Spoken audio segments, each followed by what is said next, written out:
जैन प्रणिधि और प्राइड में आप सभी का स्वागत है। फ्रेंड्स, यहाँ पे देखिए यूजीसी नेट यूनिट 6 हिंदी उपन्यास विधा के तहत हम तमस उपन्यास पर चर्चा कर रहे हैं। प्रीवियस के जितने भी लेक्चर आपने किए होंगे तो वो जो लेक्चर था वो प्रथम खंड के तहत जितने भी अध्याय थे 13 अध्याय उस पे हमने चर्चा कर लिया है। और मुझे उम्मीद है कि जो भी विद्यार्थी अभी ये लेक्चर को सुनेंगे तो आप प्लेलिस्ट में जाके सामान्य परिचय से क्रमशः वीडियो देखें तो ही आपको उपन्यास समझ में आएगा। क्योंकि हमने बहुत ही साइंटिफिक मेथड से पहले सामान्य परिचय के तहत आपको संपूर्ण वाचन के किन में क्या कथा वस्तु है उसके बारे में चर्चा की है। इसके बाद वाचन के आधार पे चीज़ों को लेके आगे कड़ी बढ़ते गए हैं।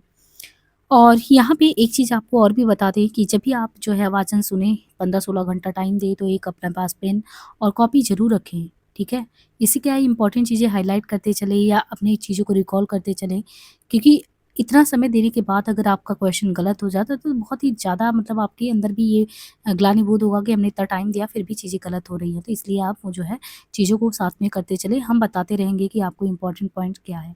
बाकी आप लोगों के सुझाव के लिए जो है कमेंट बॉक्स खुला है, आप वहाँ पे अपने हर एक बातों को रख सकते हैं। जब भी हमें समय मिला 4 दिन, 6 दिन, तो आपके मैसेज को ज़रूर रिप्लाई किया जाएगा। बाकी ये हमारा नंबर है, जिस पे आप सिर्फ़ व्हाट्सएप मैसेज कर सकते हैं।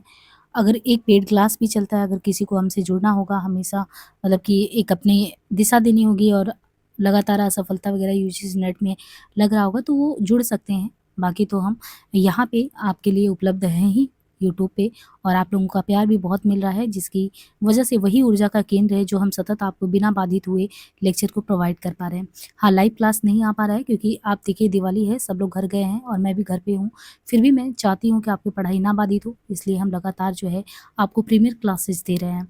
अब यहाँ पे देखिए 14वां अध्याय है, यहाँ से क्या होता है, प्रीवियस की क्लास में आपने देखा कि किस तरीके से जो शंभू हैं और क्या नाम है अ, और भी दोस्त थे, मतलब देवव्रत के जो भी शिष्य थे, उनके अंदर कितना जो है सांप्रदायिक द्वेष का रंग घोल दिया गया था कि वो शंभू वो इत्र वाले को मार देता है। तो इमेजिन करिए कि वो दौर क्या रहा होगा, विभाजन का दौर, जब लोग भाई-भाई और एक मनुष्य-मनुष्य का खून का प्यासा है।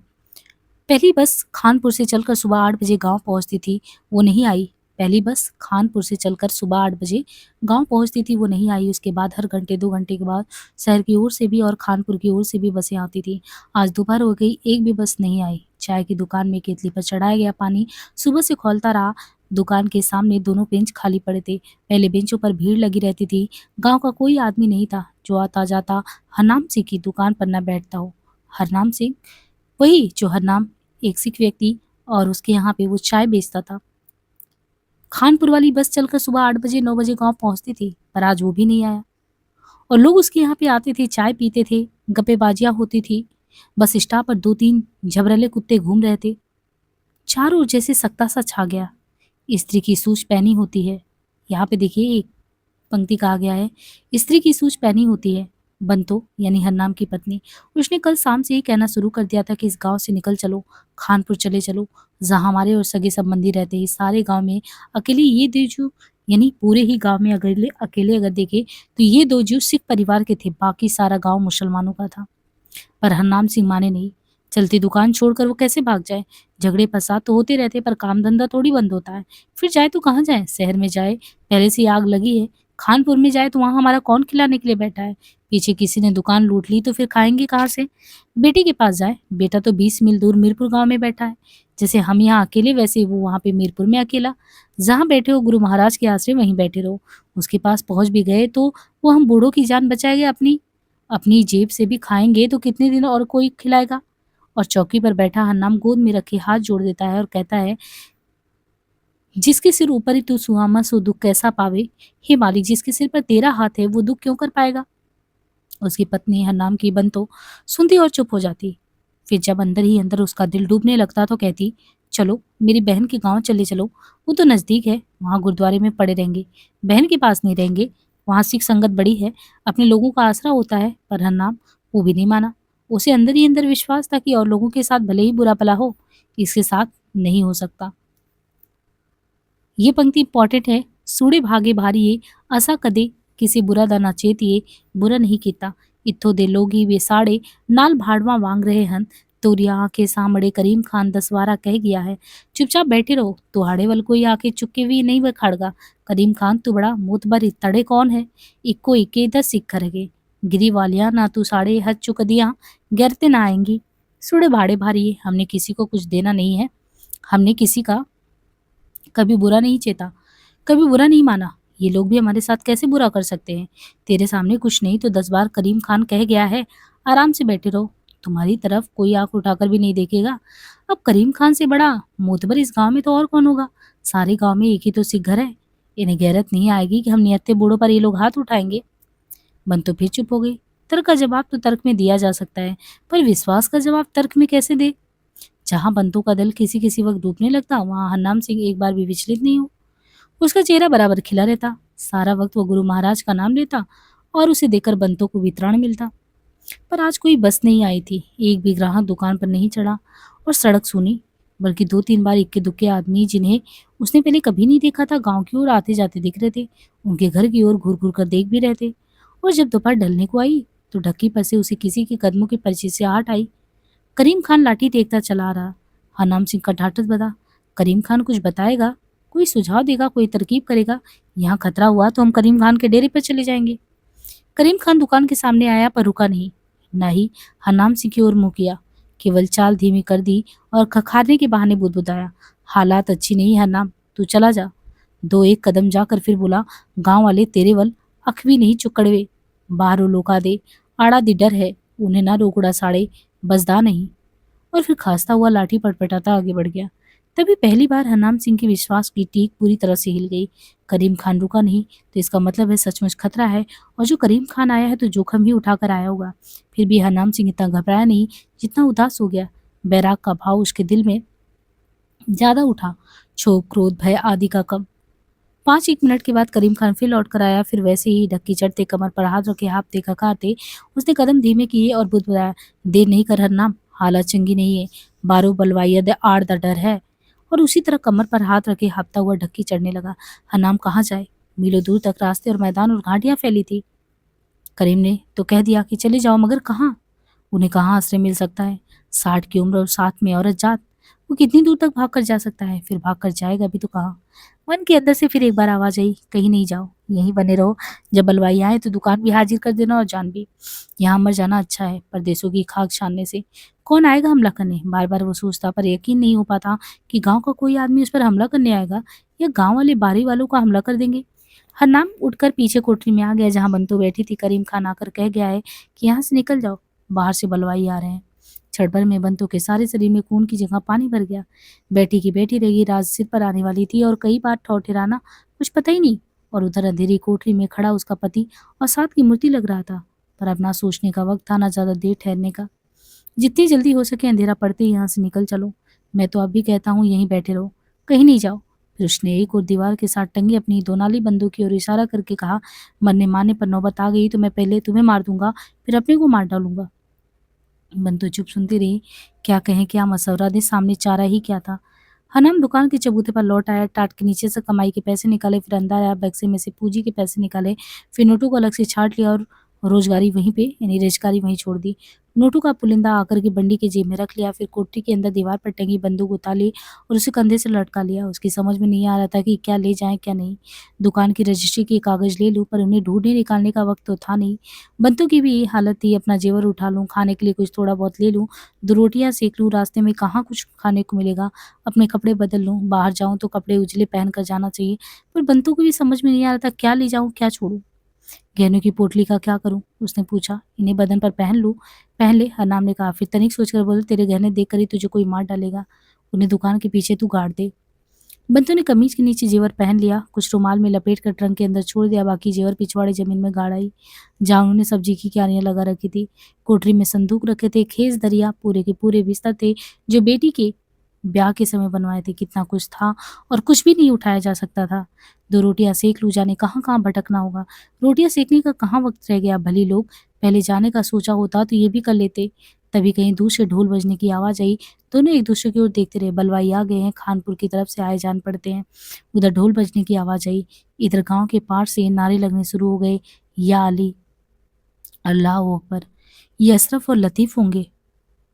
वही गांव की लीगी हैं, वही पाकिस्तान के नारे लगाते हैं। हरनाम ने मन ही मन कहा। वातावरण जैसे थर्रा उठा। शाम पड़ चुकी थी लेकिन झुटपुटा अंधकार में नहीं निकला। बलवाइयों की आवाज बाएं हाथ कसी के पार से आई जान पड़ती थी। तभी हरनाम की नजर कोठरी की छत से लटकते मैना के पिंजरे पर पड़ी। बंतु, पिंजरा कोठरी के पीछे ले जा और उसे खोलकर मैना को उड़ा दे। कुछ ही देर पहले बंतु ने मैना के पिंजरे में रखी कोठरियों में पानी और दाना डाले थे। अब जब वो पिंजरे को उतार कर बाहर ले चली तो मैना ने रोज की रटी हुई गर्दन बोल दी, बंतु रब राखा, सरबत दादा रब राखा। सुनते ही बंतु का गला भर आया और जवाब में बंतु भी बता दी, हाँ मैना, रब राखा, सरबत दा रब राखा। ये सब मैना ने हरनाम से सीख लिए थे। अक्सर हरनाम सिंह दुकान के पटरे पर बैठा होता और उसकी पत्नी पीछे कोठरी में बैठी होती, और जब दुकान पर कोई ग्राहक नहीं होता तो हरनाम अंदर बैठे बंतों के साथ गुरुवाणी और धर्म की बातें किया करता।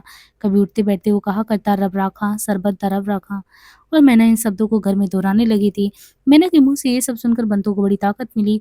उसमें साहस और स्थिरता आ गई, मानो नन्हा सा पक्षी उसे सीख दे रहा है। पिछवाड़ी जमीन के छोटे से टुकड़े में हरनाम ने सब्जी रोप दी थी। एक आम का पेड़ था। आंगन के बीचों बीच पहुंचकर बंतु ने पिंजरे का दरवाजा खोल दिया और धीमे से बोली, जा मैना, तेरा रब राखा, सरबत रब राखा। पर मैना ज्यों की त्यों पिंजरे में बैठी रही। उड़ जा मैना, उड़ जा, माँ सदके उड़ जा तू। और बंतु को कहते कहते गला भर आया और वह पिंजरे की वही जमीन पर वहीं छोड़कर लौट आई। तभी फिर ढोल बजने की आवाज आई। अब भी आवाज ज्यादा नजदीक थी। गांव में भी आवाजों की भिनभिनाहट बढ़ने लगी थी। लगता बहुत से लोग इकट्ठे होकर कहीं से बढ़े आ रहे हैं। गांव के अंदर से नारे की आवाज बराबर किसी किसी वक्त आ रही थी। बंतु और हरनाम अपनी 3 कपड़ों में और थोड़ी बहुत पूंजी और बंदूक संभाले दुकान को ताला लगाकर बाहर निकल आए। घर के बाहर कदम रखते ही सारा प्रदेश पराया हो गया। कहाँ जाए, किधर को घूमे, बाएं हाथ का गांव फैला उसी ओर कस्सी थी और कस्सी के पार से बलवाइयों के ढोल। दाईं ओर पक्की सड़क खानपुर की ओर चली गई थी। उस ओर जाना खतरे से कम खाली नहीं था और इस ओर किनारा ऊंचा था। अगर कहीं जाया जा सकता था तो उसी रास्ते छिप लुक कर जाया जा सकता था। सड़क पर चलना खतरे से खाली था नहीं। नाले में पानी नाक के बराबर था। चौड़ा पाट सूखा और रेतीला था और कंकड़ पत्थर से हटा। दोनों ने सड़क पार किए थोड़ी दूर तक आकर नाले की ओर उतरने लगे। तब तक बलवाई गांव के निकट पहुंच चुके थे और इसी ओर बढ़े आ रहे थे। वातावरण उनके नारों और ढोल मजीरों की आवाज से गूंज रहा था। हरनाम और उनकी पत्नी नाले की ओर उतर रहे थे, तब ऊपर कहीं से छीड़ सी आवाज आई, बंतु, तेरा रब राखा, सरबत दा रब राखा। मैना उन्हीं के पीछे उड़कर चली आई थी और पेड़ पर बैठ गई थी। तभी बलवाई उस टीले के ऊपर पहुंच गए जिसकी ढलान उतरने पर नीचे दाएं हाथ हरनाम की दुकान थी। बलवाई चिंघाड़ रहे थे, ऊंचे ऊंचे नारे लगाते, ढोल बजाते नीचे उतर रहे थे। चांद निकल आया था और चारों ओर छिटकी चांदनी में हर पेड़ और हर चट्टान के पीछे छिपे किसी अज्ञात शत्रु का भास होने लगा था। नदी सूखी पड़ी थी और चांदनी में नदी का पाट सफेद चादर सा बिछा था। पति पत्नी ऊंचे किनारे पर से उतर आए थे। अब उसी की ओट में धीरे धीरे दाएं हाथ आगे की ओर बढ़ने लगे। नदी का किनारा जहां वे चले जा रहे थे छोटे बड़े पत्थरों से अटा पड़ा था। दोनों हाँफ रहे थे। दोनों के कान बलवाइयों की ओर लगे थे। सुर पहले तो नजदीक आता गया, फिर थम गया। हरनाम को लगा कि बलवाई उसकी दुकान के सामने रुक गए हैं और निश्चय नहीं कर पा रहे कि अब क्या करें। हरनाम ने मन ही मन करीम खान को धन्यवाद कहा कि वो वक्त पर ना कह देता तो भागना भी असंभव था। तभी किसी चीज पर जोर जोर से प्रहार करने की आवाज आई। हरनाम समझ गया कि बलवाई उसकी दुकान का दरवाजा तोड़ रहे हैं। आगे चल पाने के लिए दोनों के पैर कांप रहे थे। दोनों एक दूसरे का हाथ पकड़ धीरे धीरे सरकने लगे। वाह, गुरु का नाम लेकर चलती जाओ, हरनाम पत्नी को अपने साथ खींचते हुए बोला। तभी एक कुत्ते के भूखने की आवाज आई। दोनों ने नजर उठाकर ऊपर देखा। ऊंचे किनारे पर छिटकी चांदनी में एक भयानक काले रंग का कुत्ता खड़ा उन पर भूखे जा रहा था। हरनाम को काटो तो खून नहीं, अब क्या होगा? कुंवर महाराज किस पाप की इतनी भयानक सजा दे रहे हैं? कुत्ते का भूखना सुनकर तो वे भागते हुए इधर चले आएंगे। उन्हें पता चलते देर नहीं लगेगी कि हम किस रास्ते से भाग कर आए हैं। तुम चलते जाओ जी, रुको नहीं, बंतो बोली। कुत्ता बराबर भूखता जा रहा था। जबरेला कुत्ता जो अक्सर उसकी दुकान के सामने टहलता, जगह जगह मुंह मारता नजर आया करता था। कुछ दूर तक चलने रहने के बाद बंतो ने मुड़कर देखा। कुत्ता अभी भी टीले पर खड़ा भूखे जा रहा है, मगर आगे बढ़कर नहीं। ना तो टीले के ऊपर न नीचे। वे आगे सरकते गए। जैसे जैसे गांव पीछे छूट गया, आगे भगवान माली के कुत्ता रुक गया और आगे नहीं आ रहा। भूख तो रहा। एक चट्टान के पीछे दोनों छिपकर खड़े हो गए और दम साधे कुत्ते का भूखना सुनते रहे। उधर दुकान का दरवाजा टूट कर गिर गया था। या अली, चिल्लाते हुए बलवाई उसमें घुस गए। लूट रहे हैं, हमारा घर बाहर लूट रहे हैं। पर कुत्ते के भूखने की ओर किसी का ध्यान नहीं गया। दोनों पहले से अधिक आश्वस्त हो गए। ध्यान चला भी जाता तो भी शायद वे इनका पीछा नहीं करते। इन्हें मारने सुने क्या मिलता? दुकान में सो तो कितना कुछ माल हाथ लगने वाला था। अब किसकी दुकान और किसका घर छोड़ आए तो हमारा कहाँ रह गया बंतो? बंतु ने कहा। चांदनी में झिलमिलाता नदी के पाट का प्रसार कहीं कहीं पर पेड़ों के झुंड और टीले के ऊपर खड़ा जबरेला कुत्ता जो बराबर भूखे जा रहा था, सब मिलकर एक सपना सा लग रहा था। कितनी जल्दी हुआ सब कुछ। 20 साल तक एक जगह 20 साल तक एक जगह में रहने के बाद पलक मारते हुए परदेशी और बेघर हो गए थे। हर नाम का हाथ ठंडा और पसीने से तर था, पर वो बार बार एक ही वाक्य दोहराया जा रहा था, निकल जाओ, अब जैसे भी हो बस निकल जाओ। गांव पीछे छोड़ चुका था, कुत्ता अभी भी किनारे पर खड़ा था, वो आगे नहीं आया। कुछ देर बाद शायद अपने आप वो लौट जाए। दुकान लूटी जा चुकी थी, बलवाइयों का शोर थम गया था, लूट के सामान से ही वे संतुष्ट हो गए जान पड़ते थे। या कब वे उन्हें खोजने निकलेंगे? अब केवल कंकड़ों पत्थरों पर चलते लड़खड़ाते कदमों की आवाज आ रही थी और चारों ओर निस्तब्धता। थोड़ी दूर चलने के बाद बंतों को लगा जैसे आकाश में रोशनी फैल गई। उसने मुड़कर देखा तो नाले के ऊपर किनारे के बीच पीछे गांव की ओर आसमान लाल दिख रहे। बंतो देखती की देखती रह गई। देखो जी क्या हुआ? क्या है बंतो? दुकान जल रही है और क्या? हरनाम ने कहा। वो भी खड़ा उसी ओर देख रहा था। थोड़ी देर तक वे मंत्रमुग्ध से आग की लपटों को देखते रहे। अपने घर में से उठते हुए सोले जरूर किसी दूसरे के घर में से उठने वाले सोलों से अलग होते होंगे, वरना वे क्यों मूर्तिवत खड़े की खड़े रह जाते और उन्हें बस ताकते रहते। सब खाक हो गया। हरनाम शिथिल सी आवाज में बोला। आंखों के सामने सब खाकशाह हो गया था। वागुरु को यही मंजूर था। उसने ठंडी सांस भरी और वो फिर चलने लगे। दीवारें मनुष्य को छिपाए रहती हैं। दीवारें मनुष्य को छिपाए रहती हैं, पर यहाँ कोई दीवार तो थी ही नहीं। केवल टीले थे, कहीं कहीं पर चट्टानें थी जिनके पीछे मनुष्य छिप सकता था, पर कितनी देर के लिए? कुछ ही घंटे में रात का अंधेरा छट जाएगा और वे फिर जैसे नंगे हो जाएंगे। शीशे पाने की जगह तो नहीं मिलेगी। बंतू का मुंह सूख रहा था और हरनाम की टांगें बार बार लड़खड़ा जाती, पर इस समय केवल वे दो ही नहीं, अनगिनत लोग दर्जनों गांव में से इसी भांति जान बचाते घूम रहे थे। अनेक लोगों के कानों में टूटते किवाड़ों की आवाजें पड़ रही थी, पर उनके पास ना सोचने के लिए वक्त था, ना भविष्य के मंसूबे बांधने के लिए वक्त था। जैसे जैसे जान बचा पाने के लिए उस वक्त तक चलते जाओ जब तक रात के साए तुम्हें अपनी ओट में लिए हुए हैं। शीघ्र ही दिन चढ़ाएगा और जिंदगी के खतरे चारों ओर से भूखे भालुओं की तरह हमला कर देंगे। कुछ ही देर में वे थक कर चूर हो गए, पर जब से उन्हें इस बात का भास होने लगा कि वे बचकर निकल आए हैं, तभी से दोनों पति पत्नी की आंखों के सामने अपने बेटे बेटी के चित्र घूमने लगे। इकबाल सिंह इस समय कहाँ होगा? यानी इनका लड़का जो था बंतो, और इनका इनके लड़के का नाम क्या था? इकबाल। क्योंकि अब ये बच आए थे तो अपने बच्चों के बारे में सोच रहे हैं कि हमारा बेटा इकबाल सिंह इस समय कहाँ होगा, उस पर क्या बीत रही होगी। और जसबीर कहाँ होगा? यानी जसबीर कहाँ होगी? यानी इनकी लड़की। तो इकबाल इनका लड़का था, जसबीर इनकी लड़की। जसबीर की उन्हें अधिक चिंता नहीं थी, क्योंकि जसबीर बड़े कस्बे में थी, वहाँ उनके जाति के लोग ज्यादा संख्या में थे। ये संभव है सारी सिख संगत गुरुद्वारे में इकट्ठी हो जाए। संभव है उन्होंने अपने बचाव का कोई साधन ही निकाल लिया हो। पर बेटा इकबाल, वो तो अकेला था और अपने गांव में छोटी सी बजाजी की दुकान करता था। बेटा बजाजी की दुकान करता, क्या मालूम समय रहते निकल आया हो? क्या मालूम इस वक्त हमारी ही तरह कहीं मारा मारा घूम रहा हो? सभी विचार व्याकुल करने वाले थे। हरनाम ने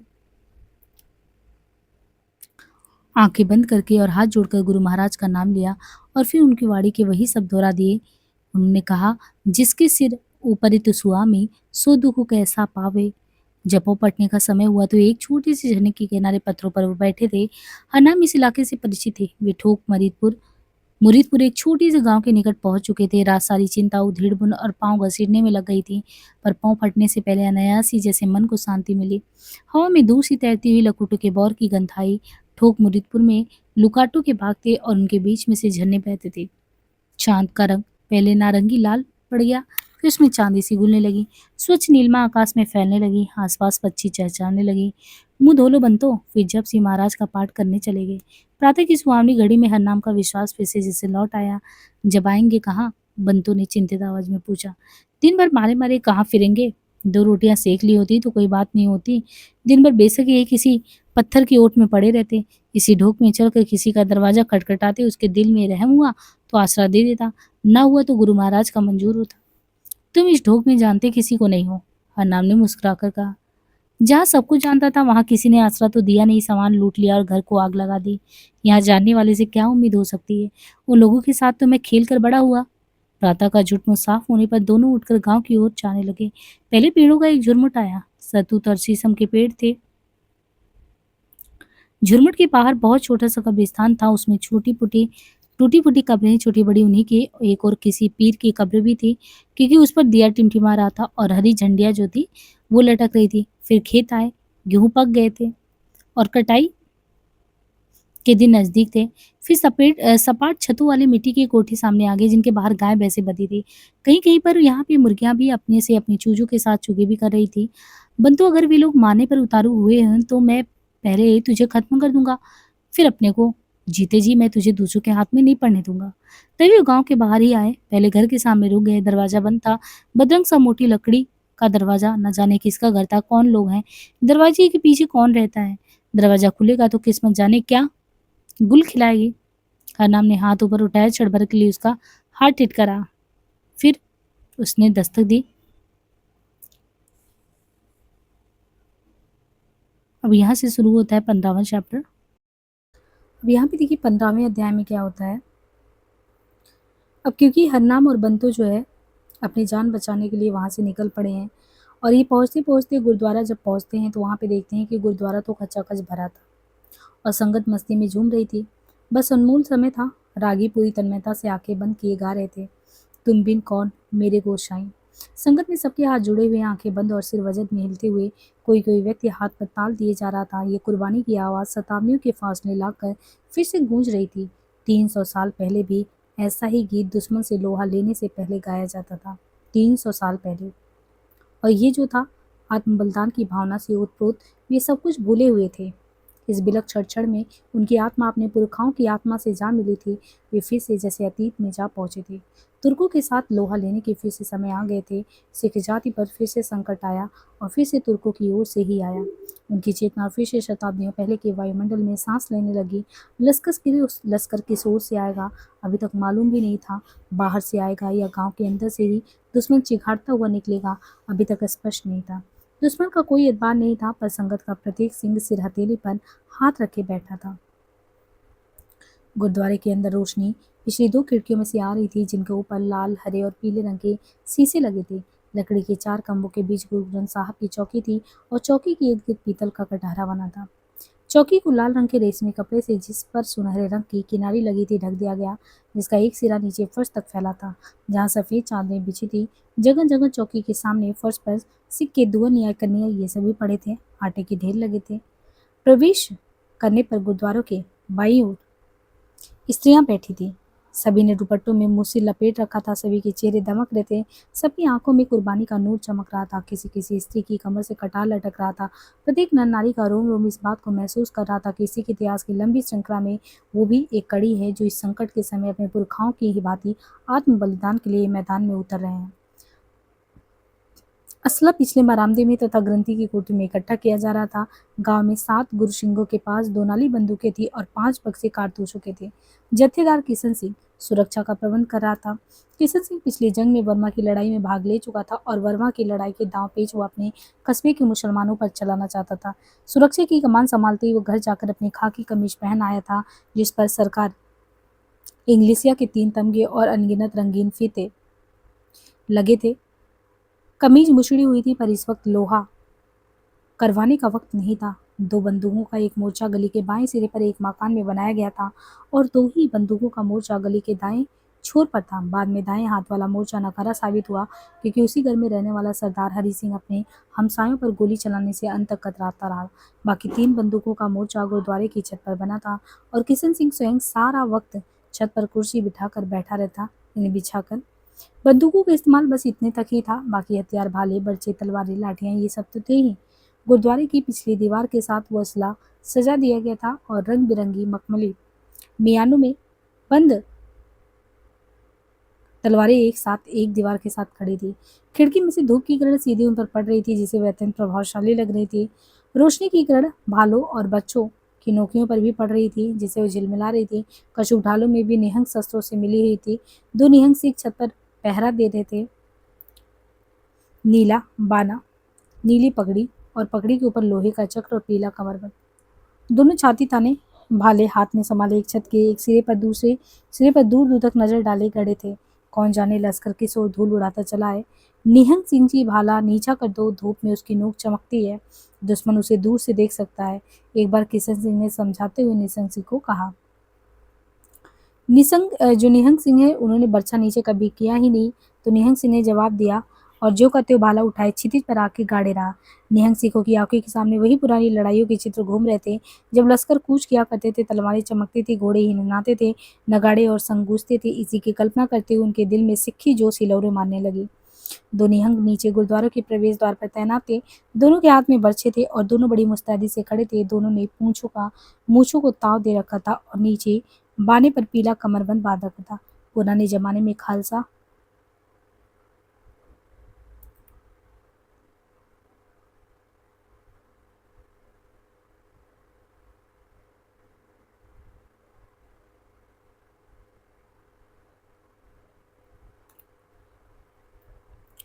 यहाँ पे देखिए अनगिनत रंगीन फीते जो थे लगे थे, कमीज मुछड़ी हुई थी। यहाँ तक तो हमने कर लिया था।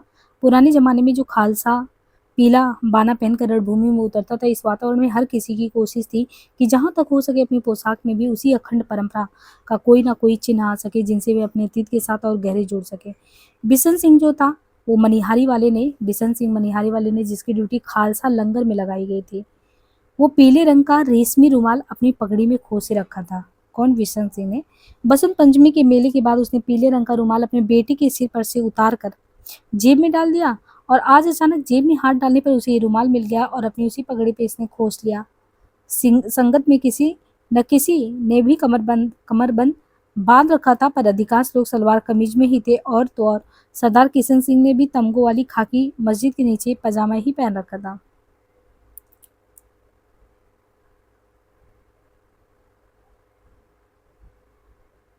तो इस तरीके से दिलों में बलिदान की भावना लहरें मार रही थी और उस वक्त पोशाक और वर्दी का ध्यान भी आता था और उस गहरी भावना के ही कारण जो हर पहलू से परंपरा के साथ जुड़ जाना चाहती है। गुरुद्वारे का माहौल भरे बादलों जैसा गंभीर हो रहा था और कीर्तन में सभी के सिर झूम रहे थे। सभी की चेतना में वे सभी बातें थी जो दूर अतीत में हुआ करती थी। बलिदान की भावना, मुसलमान शत्रु, ढाल तलवार, गुरु का प्रसाद, अखंड एकता जो नहीं था तो उनकी चेतना में अंग्रेज नहीं थे। कस्बे से 5 से 1 मील की दूरी पर अंग्रेजों की देश भर में सबसे बड़ी छावनी थी। उस छावनी की ओर उनका ध्यान नहीं जा रहा था, शहर और प्रांत में बैठे अंग्रेज अधिकारियों की ओर भी नहीं, मानो देश में उनका कोई अस्तित्व है ही ना। अस्तित्व था तो तुर्क का या खालसा का, उसके बढ़ते आ रहे लश्करों का, आत्म बलिदान की बेला में उसे उस महायज्ञ का जिसमें सभी अपने प्राणों की आहुति दे डालने के लिए तैयार थे। गोलीबारी का डर सबसे अधिक गुरुद्वारे के पिछवाड़े की ओर से ही था, जहां हर छज्जे वाले शेखों के मकान में कस्बे के मुसलमान असला इकट्ठा कर रहे थे। शेखों के मकान में भी कुछ कुछ वैसे ही भावना व्याप रही थी। यहाँ पर गांव के सभी मुसलमान किसान तेली नानबाई अब मुजाहिद बन गए थे। काफिरों के खिलाफ जिहाद की तैयारियां चल रही थी और आंखों में भी यही भाव था। लोगों के खून उतर आया और कुर्बानी का जज्बा दिलों में लहरें मारने लगा। गुरुद्वारे के इन सामने गली के पास सिखों की दुकानों का सिलसिला था और दुकानों के पीछे तीखी ढलान थी जो सीधे छोटी सी नदी तक जाती है और नदी के पार लुकाटों का लंबा चौड़ा बाग। इसलिए सामने की ओर से तो कोई माई का लाल हमला नहीं कर सकता था। जो आता तो छत पर मोर्चा बांधी किशन सिंह की बंदूकों से भून डालती। बाएं हाथ गली के सिरे पर मुसलमानों के कुछ घरे थे और उनके पीछे खालसा स्कूल भी था। फिर खेत शुरू हो जाते। दाएं से बाएं हाथ भी गली के सिर पर से मुसलमानों का पूरा मोहल्ला शुरू हो जाता, पर मोर्चा यहीं भी बांध दिया गया था। गुरुद्वारे के पिछवाड़े 2 गलियां छोड़कर शेख गुलाम रसूल का ऊंचा 2 मंजिला मकान था और मुखबरों की सूचना के मुताबिक जो है मुसलमानों ने उसी को अपना किला बना रखा था। गुरुद्वारे के इन सामने गली के पार सिखों की दुकानों का सिलसिला था और दुकानों के पीछे तीखी ढलान थी जो सीधी छोटी सी नदी तक चली गई थी और नदी के पार लुकाटों का लंबा चौड़ा बाग था। इसलिए सामने की ओर से तो कोई माई का लाल हमला कर नहीं सकता था। जो आता तो छत पर मोर्चा बांधे किशन सिंह की बंदूकें उसे भून डालती। यानी यहाँ पे देखिए जो हरनाम करके बंतो जो है गुरुद्वारे के सामने जाते हैं तो चारों तरफ तो वहाँ भी खतरा है, गुरुद्वारे पे भी खतरा से खाली नहीं है। लेकिन गुरुद्वारे के ऊपर आप देखेंगे कि किशन सिंह जो है बंदूकें लेकर खड़े हैं कि कोई भी बलवाई अगर हमला करते हैं तो गुरुद्वारा किसी भी तरीके से सुरक्षित हो, क्योंकि गुरुद्वारे में काफ़ी लोगों ने पनाह ले रखा था। बाएं हाथ गली के सिरे पर मुसलमानों के कुछ घर थे और उनके पीछे खालसा स्कूल खड़ा था और फिर खेत शुरू हो जाते। दाएं हाथ भी गली के सिरे पर से मुसलमानों का पूरा मोहल्ला शुरू हो जाता था, पर मोर्चा यहाँ भी बांध दिया गया था। गुरुद्वारे के पिछवाड़े 2 गलियां छोड़कर शेख गुलाम रसूल का ऊंचा 2 मंजिला मकान था और मुखबरों की सूचना के मुताबिक मुसलमानों ने उसी को अपना किला बना रखा था। उसी में असला इकट्ठा करते जा रहे थे। छज्जे के पीछे सभी दरवाजे बंद थे और ऊपर हरी खिड़कियों वाले बरसाती भी बंद थी और कोई भी आदमी छज्जे पर खड़ा नजर नहीं आ रहा था। पर इसी घर पर सबकी नजरें थी कि पहली गोली यहीं से दागी जाएगी। यूँ देखा जाए तो ये गांव बड़ा सुंदर था। अमन चैन के दिन कोई यहाँ आए तो इसकी खूबसूरती पर मुग्ध हुए बिना नहीं रह सकता था। लगता भगवान ने अपने हाथ से बनाया है। छोटी सी नदी के ऊपर एक छोटी सी पहाड़ी पर घोड़े की नाल की शक्ल में यह गांव खड़ा था। नदी के नीले जल प्रवाह के पार लुकाटों के घने बाग थे, जहाँ अनेक झरने बहते थे। इन दिनों लुकाट पक रहे थे और तोतों के झुंड पेड़ों में बसे हुए थे। इन दिनों नदी का रंग भी आसमान के रंग की तरह गहरा नीला लग रहा था। जमीन की मिट्टी लाली मायल थी। गांव के बाहर खेतों का प्रसार उस पहाड़ी तक चला गया जो इस प्रदेश की पीठ पर खड़ी थी। हर घड़ी पहाड़ी का रंग बदलता रहता था। कभी वह झीनी सी नीली चादर ओढ़ लेती, कभी उसका चेहरा तपे तांबे जैसा दमकने लगता, कभी उसके कंधों पर सुरमई घटाएं खेलने लगती, कभी उस पर हरियावली बिछी रहती। इस पहाड़ी के भी दामन में झरने ही झरने और घने बड़े इंजीर के पेड़ थे। इसी प्रकृति स्थल की गोद में इस गांव के सभी लोग पीढ़ी दर पीढ़ी रहते चले आए थे। सहसा गुरुद्वारे के अंदर बिजली की सी लहर दौड़ गई। सभी की आंखें प्रवेश द्वार की ओर उठ गई, जहां गांव के मुखिया सरदार तेज सिंह पधार रहे थे। गुरुद्वारे के चबूते पर चढ़कर तेज सिंह घुटने टेक कर बैठ गए और फिर आगे को सूझकर उन्होंने गुरुद्वारे की दहलीज को आंखों से चूम लिया। चबूते पर रखे उनके दोनों हाथों की उंगलियां काप काप उठी। देर तक तेजा सिंह अपना माथा दहलीज पर नवाए रहे, यहाँ तक कि उनकी आंखों से टप टप आंसू बहने लगे। तेजा सिंह वजद में थे, उनका रोम रमपंथ की रक्षा के लिए निछावर था। फिर वह उठे और दोनों हाथ बांधे, गर्दन झुकाए, उनकी सफेद दाढ़ी उनकी छाती को ढके हुए थी। आकार आकर गुरु ग्रंथ साहब की बेदी के सामने माथा नवाने के लिए झुक गए। यहाँ भी वे देर तक झुके रहे। उनका चेहरा लाल हो गया और टप टप आंसू फर्श पर बिछी सफेद चादर पर बराबर गिरते रहे। सारी संगत दम साधे देखे जा रही थी। सभी के कलेजे दिल को आ रहे थे। जब तेजा सिंह उठे तो एक लहर सी सारे हाल में दौड़ गई। वे उठे और धीरे धीरे चलते हुए खंबे के पास आकर खड़े हो गए, जहां पर एक पुरानी तलवार खंबे के साथ रखी थी। उन्होंने कांपते हाथों से तलवार की मूठ को पकड़ा और हाल के बीचों बीच आकर खड़े हो गए। ये उनके नाना की तलवार थी, जिनके पिता महाराजा रणजीत सिंह के दरबारी हुआ करते थे।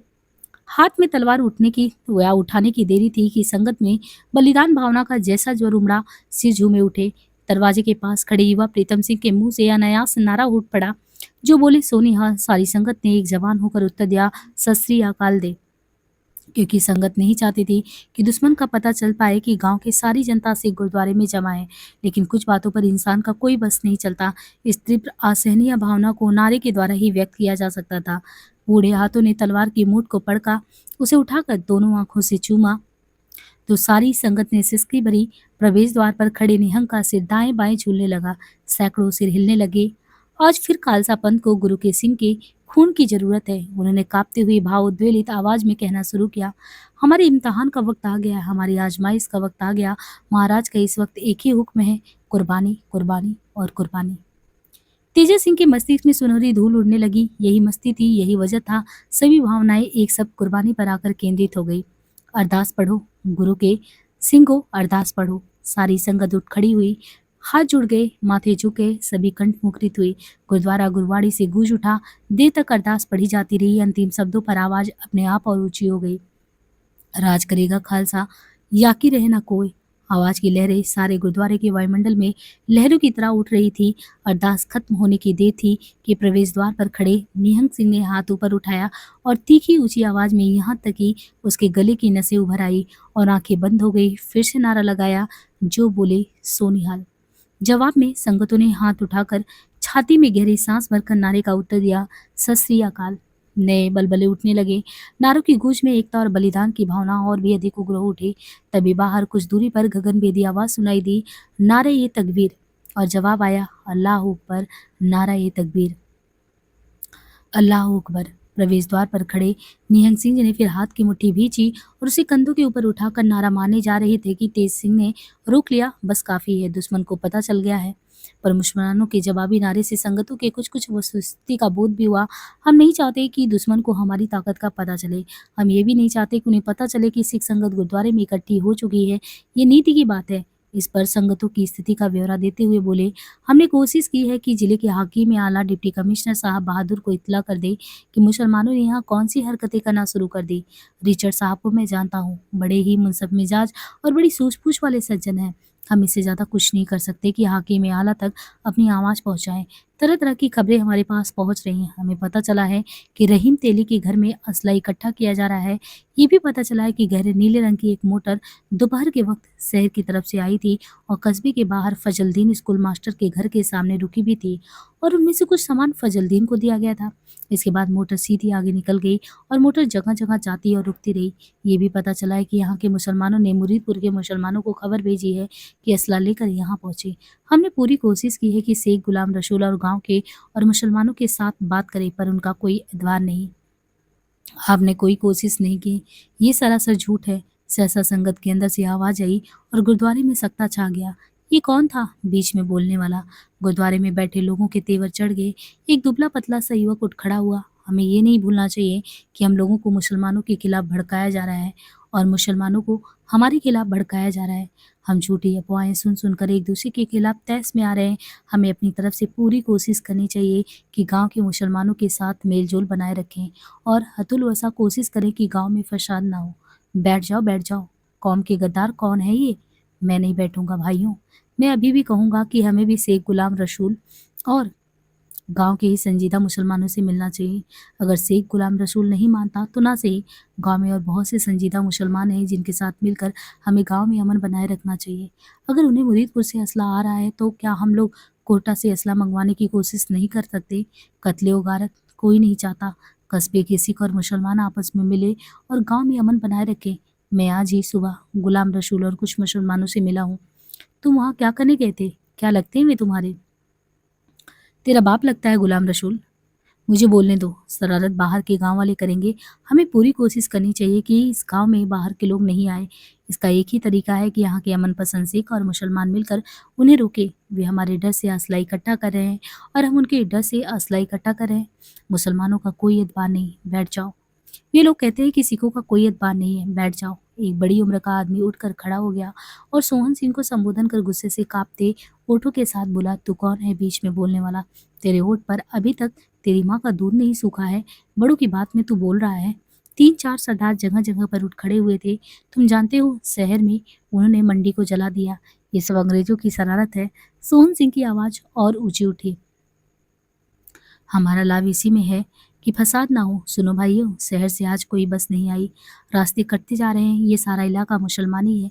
अगर गांव पर बाहर के लोगों ने हमला कर दिया तो तुम कहाँ तक उनका मुकाबला कर पाओगे?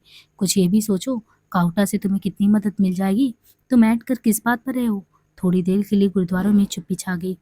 तब तेजा सिंह गुरुद्वारे के बीचों बीच आकर खड़े हो गए और अपनी कांपती आवाज में बोले, मेरा दिल ये देखकर टुकड़े टुकड़े हो जाता है कि हमारे ही बच्चे गुमराह होकर ऐसी बातें करते हैं, अपने ही पंथ के खिलाफ आवाजें उठाते हैं।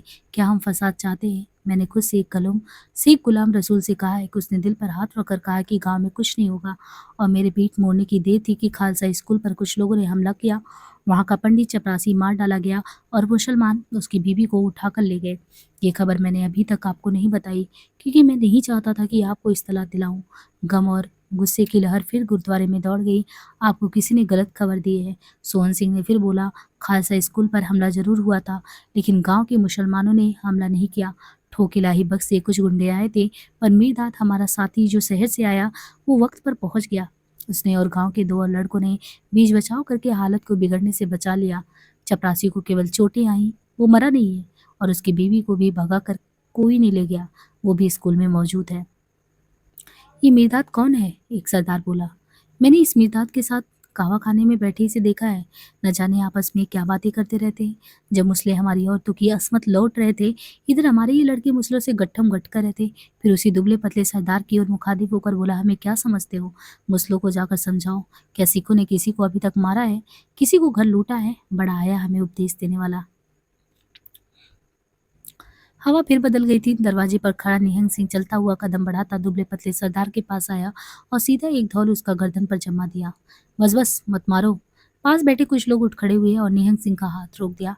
एन इस वक्त जब ये हंगामा गुरुद्वारे में चल रहा था, मुसलमानों के मोहल्ले में मीरदाद की जान सासत में थी। तीन कसाईयों की दुकानें साथ साथ थी, पर इस वक्त बंद थी और कुछ लोग चबूते पर बैठे मीरदाद से उलझे हुए थे। ओ चुप होए, अंग्रेजों को किसने देखा? शहर में कितने ही मुसलमान हलाक हुए, उनकी लाशें भी अभी गलियों में पड़ी हैं। उन्हें अंग्रेजों ने मारा। ये होए, मस्जिद के सामने खंजीर फेंका है, वो भी अंग्रेज फेंके गए हैं। ओ कुछ समझे? मीरदाद ने हाथ छटकर कहा, अगर हिंदू मुसलमान सिख मिल जाते हैं, उनमें इत्तेहाद हो जाता है तो अंग्रेज की हालत कमजोर पड़ जाती है। अगर हम आपस में लड़ते रहते तो हालत मजबूत होते।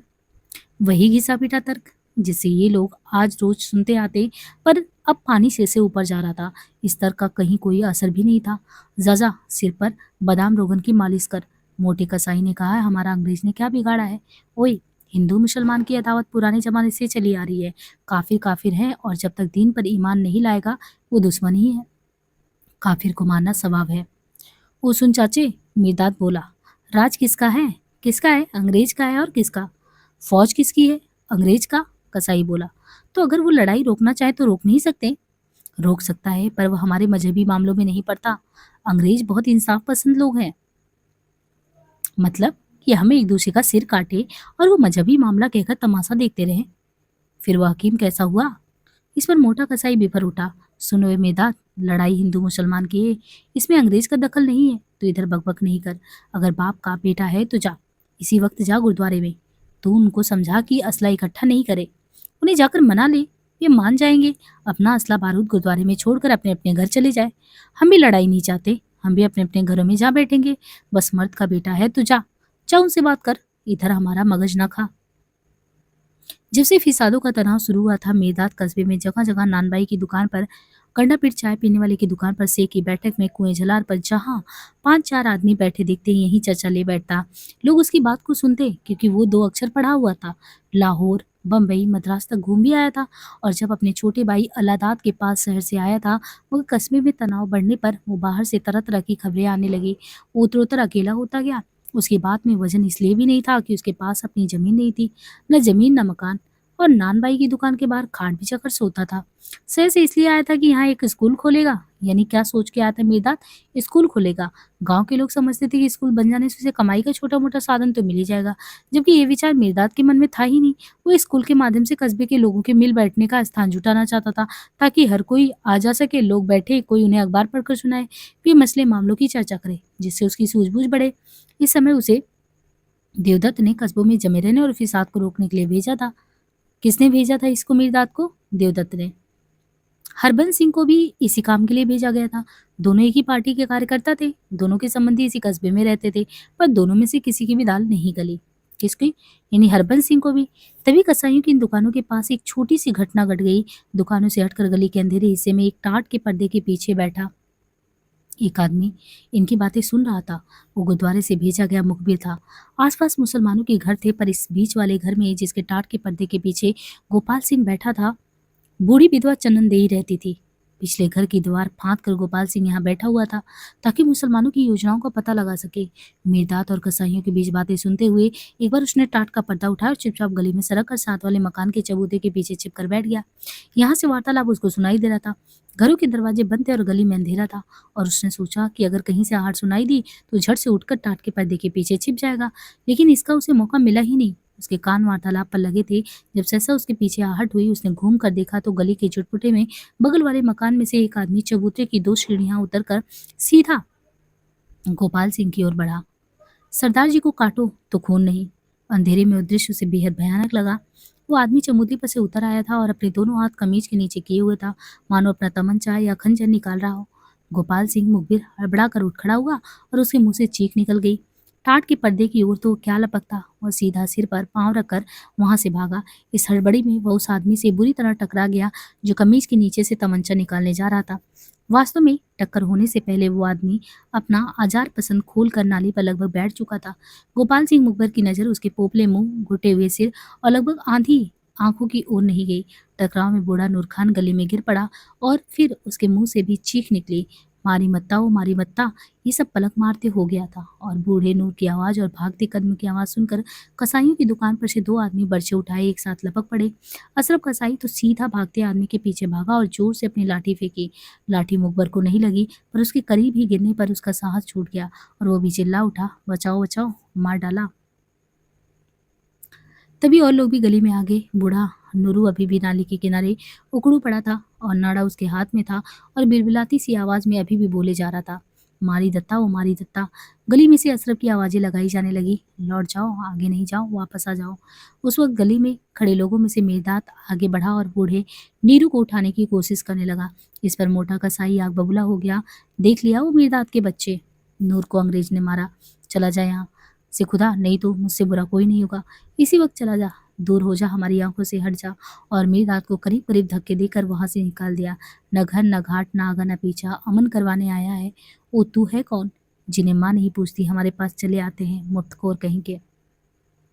गली के सिरे पर मेदाद ने मुड़कर फिर कुछ कहने की कोशिश की, पर कसाई बिफरा हुआ था। कड़क कर बोला, जा जा, निकल यहाँ से मरदूत कहीं का। एक झापड़ दूंगा मुंह पर, दांत बाहर आ जाएंगे। जा अपने बाप को लचकार दे। जो कि कंधे दुबला पतला मिर्दात वहां से जाने लगा। शुरू शुरू में कुछ लोग जो उसकी बातें सुनते थे और हाँ में हाँ मिलाते थे, वे भी अब कहीं देखने को नहीं मिल रहे थे। यही मोटा कसाई उससे पहले हंस हंस कर बातें करता, पर उसकी आंखों में भी खून उतर आया था। गोपाल सिंह मुखबर भागता गया और चिल्लाता गया और गुरुद्वारे के नजदीक पहुंचने तक चिल्लाता रहा। संगतों के बीच फिर उत्तेजना की लहर दौड़ गई। लोग लपक लपक कर बाहर आने लगे। कुछ देर के लिए सारा अनुशासन भंग हुआ। दोनों निहंग सिंह बाहर आ गए और छत पर खड़े निहंग सिंह सीढ़ियां उतर कर नीचे आ गया। क्या हुआ? गुरुद्वारे के अंदर अधिकांश लोग खड़े हो गए। 10 आदमियों ने अंग अंग टोक कर देखा, गोपाल सिंह को कहीं चोट तो नहीं आई। वो हाँफ रहा था और उसका गला भी सूख रहा था। बहुत कोशिश करने पर भी वो ठीक तरह से समझ नहीं पाया कि हुआ क्या। वो सीधा मुझ पर वार करने आ रहा था। कौन था वो? तेजा सिंह ने पूछा। बाबा नूरा था। गोपाल सिंह के मुंह से निकल गया। भागने से क्षण भर पहले उसने बाबा नूरे को पहचान भी लिया था। अंधा बाबा नूरा, मुझे क्या मालूम कौन था। उसी के घर में से निकल कर आया था। फिर क्या हुआ? फिर कसाई गली में से भी लोग आ गए। वे भागा तो मुझ पर लाठियां फेंकते रहे। लोगों की भीड़ गली में जमा होने लगी। एक सरदार जी लोगों को हटाने लगे। चिंता की कोई बात नहीं, सिंह खालसा सही सलामत लौट आया है। दुश्मन के मोर्चे पर से लौट आया, बाल बाल बच गया है। अंदर चलो संगत, अंदर चलो। जब गोपाल सिंह की सांस कुछ ठिकाने आई तो तेजा सिंह ने उसे धीरे से पूछा, क्या कुछ सुना तुमने? उनकी क्या स्कीम है? वहां पर मीरदाद अपनी बकवास कर रहा था। कुछ सुनने ही नहीं देता।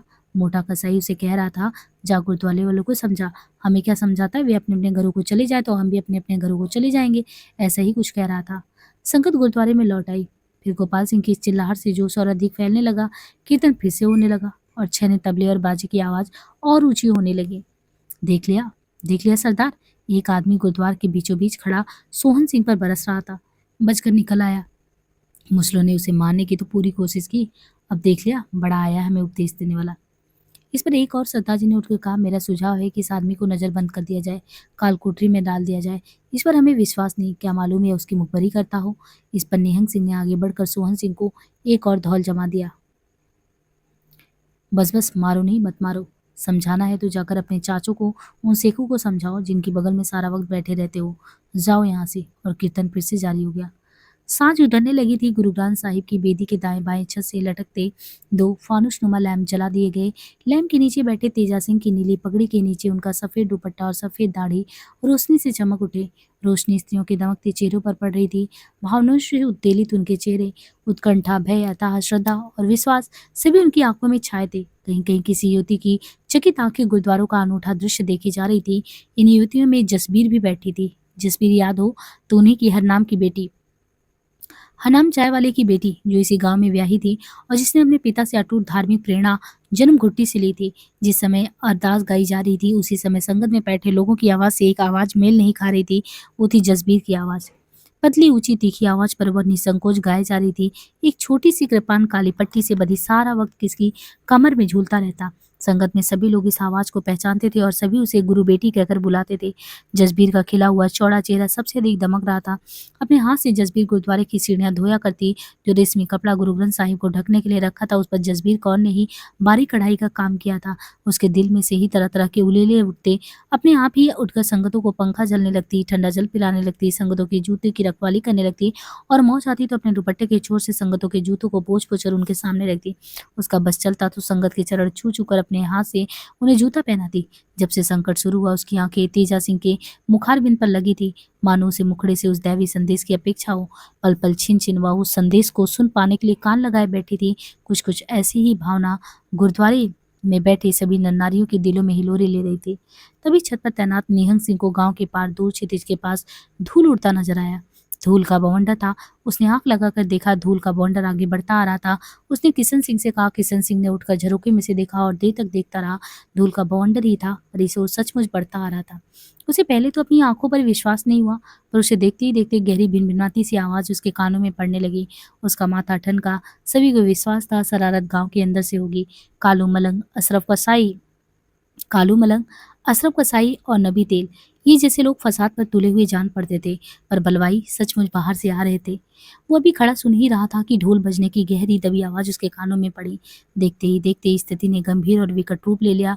उसने निश्चय किया कि नीचे जाकर तेजा सिंह को आगाह कर दे, पर यह मोर्चे पर खड़े होकर दुश्मन की चाल ढाल को देखना भी तो जरूरी था। चुनाची सूचना देने का काम उसने निहंग सिंह के सुपुर्द कर दिया। निहंग भागता हुआ सीढ़ियां उतरा और आखिरी सीढ़ी तक पहुंचते पहुंचते चिल्लाकर बोला, तुर्के आ गए तुर्क। बिजली की सी लहर गुरुद्वारे में दौड़ गई और तभी दूर से ढोल बजने की आवाज साफ सुनाई देने लगी। तेजा सिंह कुछ देर के लिए सचमुच हैरान सा रह गया। उन्हें आशा नहीं थी कि सचमुच हमला हो जाएगा। उन्हें ख्याल था कि तेलियों के मोहल्ले या गांव के सिरे पर इक्का दुक्का वारदात हो जाएगी और अगर कस्बे के सिंह डटे रहे तो गांव के मुसलमानों की हिम्मत नहीं होगी कि हाथ उठाएं। सिख भारी संख्या में थे और मुसलमानों का कारोबार बहुत कुछ सिखों के साथ था। सिख धनी भी थे और उनके पास बंदूकें और असला भी थे, पर यहाँ बात उल्टी पड़ गई। ढोल बजने की आवाजें नजदीक आने लगी। या अली का शोर भी नजदीक ही था। तभी पिछवाड़े से जोर का नारा बुलंद हुआ, अल्लाह अकबर। क्षण भर के लिए हाल के अंदर एक सख्ता सा छा गया। फिर गुरुद्वारे के अंदर उत्तेजना की लहर दौड़ गई। जो बोले सो निहाल, सत श्री अकाल का जवाबी नारा, गुज का प्यारा कोई सिंह यहाँ से बाहर नहीं जाए। सब अपने अपने मोर्चे पर डटे थे। जसबीर कौर का हाथ अपनी कृपान की मूठ पर पहुंच गया। सिंहों ने लपक कर दीवार के साथ रखी अपनी अपनी तलवार उठा ली। सारी संगत उठकर खड़ी हो गई। तुर्के आ गए। सबकी जबान पर था, तुर्कों का लश्कर आ गया। तुर्के आ गए, जसबीर ने भावविवल आवाज में कहा और अपने सिर पर से चुन्नी उतार कर गले में डाल दी और पास खड़ी स्त्री को गले से लगा लिया। तुर्के आ गए, उसने भाव विवल होकर कहा। स्त्री ने अपने दुपट्टे उतार कर गले में डाल लिए थे और तुर्क आ गए कहते हुए एक दूसरे के गले मिल रहे थे। गुरु के सिंह भी एक दूसरे के साथ बगलगिर होकर यही सब दोहराने लगे, सब अपनी अपनी जगह पहुंच जाओ।